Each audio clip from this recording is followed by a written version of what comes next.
क्या कभी ऐसा सोचा है कि हमारे पूर्वजों के पास ज्ञान का एक ऐसा विशाल खजाना था जो आज भी हमारी इस मॉडर्न दुनिया को एक नई दिशा दे सकता है?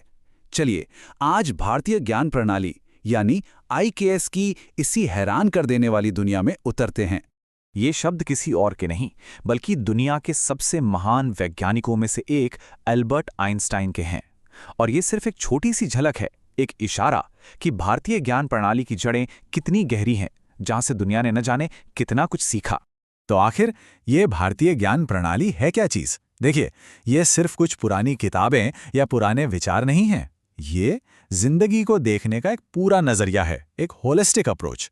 इसमें विज्ञान, फिलॉसफी और आध्यात्मिकता ये सब अलग अलग नहीं हैं, बल्कि एक दूसरे से पूरी तरह जुड़े हुए हैं।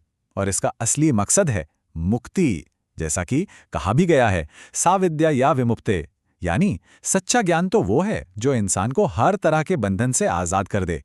तो इस सफर में हम आईकेएस के अलग अलग पहलुओं को समझेंगे। सबसे पहले ये ज्ञान को कैसे देखता है, फिर इसकी दार्शनिक नींव क्या है, विज्ञान और गणित को इसकी क्या देन रही है, एक बैलेंस्ड लाइफ के लिए यह हमें क्या सिखाता है, और आज के दौर में इसकी क्या अहमियत है। आईकेएस की जो सबसे खास बात है ना, वो ये है कि ये ज्ञान को टुकड़ों में नहीं देखता। यह हर चीज को एक दूसरे से जुड़ा हुआ मानता है।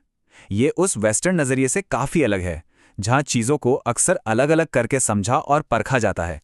यहाँ पे दो बिल्कुल अलग अलग नजरियों को हम देख सकते हैं। एक तरफ ये सोच है कि इंसान प्रकृति का मालिक है और उसका काम है प्रकृति के संसाधनों का इस्तेमाल करना। वहीं दूसरी तरफ आईकेएस हमें सिखाता है कि हम प्रकृति का ही एक हिस्सा हैं और हमें उसके साथ तालमेल बना के जीना चाहिए। ये सिर्फ सोच का फर्क नहीं है, ये हमारे जीने के तरीके पर सीधा असर डालता है। तो सवाल ये उठता है कि ये जो समग्र दृष्टिकोण है, ये आता कहाँ से है? दरअसल ये भारत की गहरी दार्शनिक परंपराओं से आता है, जिनका मकसद हमेशा से परम सत्य की खोज रहा है। भारत की दार्शनिक परंपरा में 6 मुख्य धाराएं हैं, जिन्हें षड दर्शन कहते हैं। इनमें सांख्य है, जो पदार्थ और चेतना का विश्लेषण करता है।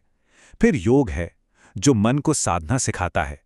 न्याय, जो तर्कशास्त्र पर आधारित है।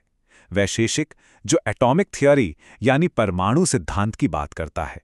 मीमांसा है, और फिर वेदांत, जो ब्रह्म के स्वरूप पर गहराई से विचार करता है। और जैसा कि मशहूर स्कॉलर मैक्स मुलर ने कहा, भारत में फिलॉसफी सिर्फ ज्ञान इकट्ठा करने के लिए नहीं है, बल्कि जीवन के असली मकसद को पाने के लिए है। मतलब ये सिर्फ सोचने के बारे में नहीं है, ये सही तरीके से जीने के बारे में है। अब चलिए दर्शन से आगे बढ़ते हैं और आईकेएस के कुछ ऐसे योगदानों पर नजर डालते हैं जो शायद सबसे ज्यादा हैरान करते हैं। और ये योगदान हैं विज्ञान और गणित के क्षेत्र में। ये वो खोजें हैं जो अपने समय से मीलों आगे थीं।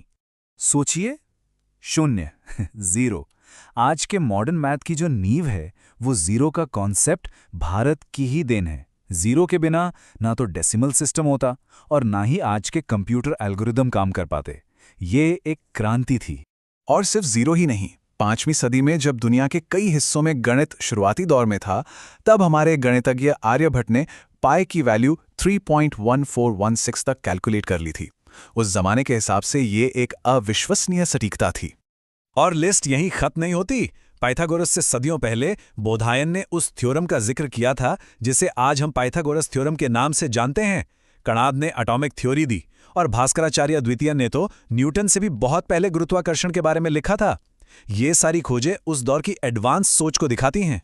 यहां तक कि जटिल बीजगणित यानी एल्जेब्रा भी प्राचीन भारत में बहुत विकसित था। श्रीधराचार्य ने 8वीं सदी में ही क्वाड्रेटिक इक्वेशन को हल करने का ये फॉर्मूला दे दिया था, जो आज भी दुनिया भर के स्कूलों में पढ़ाया जाता है। लेकिन आईकेएस सिर्फ बड़े बड़े सिद्धांतों और फॉर्मूलों तक ही सीमित नहीं है। इसका असली मकसद तो हमारी रोजमर्रा की जिंदगी से जुड़ा है। ये हमें एक बैलेंस्ड और हेल्दी जिंदगी जीने की कला सिखाता है। जरा सोचिए, हमारे पास क्या क्या है। आयुर्वेद है, जो जीवन और चिकित्सा का विज्ञान है। योग है, जो मन, शरीर और आत्मा को जोड़ता है।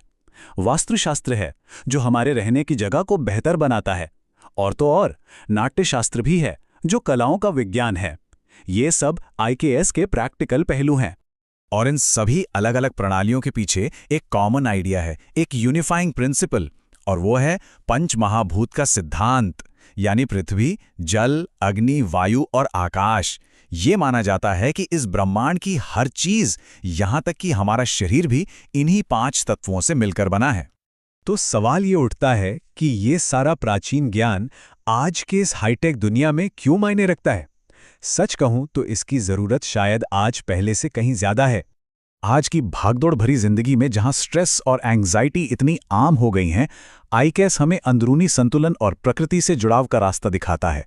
योग और ध्यान जैसी प्रैक्टिसेस आज पूरी दुनिया में मेंटल हेल्थ के लिए अपनाई जा रही हैं और ये इसी ज्ञान प्रणाली का हिस्सा हैं। और अच्छी बात यह है कि इस ज्ञान के महत्व को अब फिर से पहचाना जा रहा है। भारत की नई शिक्षा नीति आईकेएस को सिलेबस में शामिल कर रही है, ताकि हमारी नई पीढ़ी अपनी जड़ों से जुड़ सके और कुछ नया सोचने के लिए प्रेरित हो सके। और आखिर में ये एक सवाल है जो हमें सोचने पर मजबूर करता है। क्या हम उस कस्तूरी मृग की तरह हैं जो अपनी ही खुशबू से अनजान है और उसे बाहर की दुनिया में ढूंढता फिरता है? हमारे पास ज्ञान का एक इतना बड़ा खजाना है। अब वक्त आ गया है कि हम इसे पहचानें, इसे अपनाएं और इसे पूरी दुनिया के साथ साझा करें।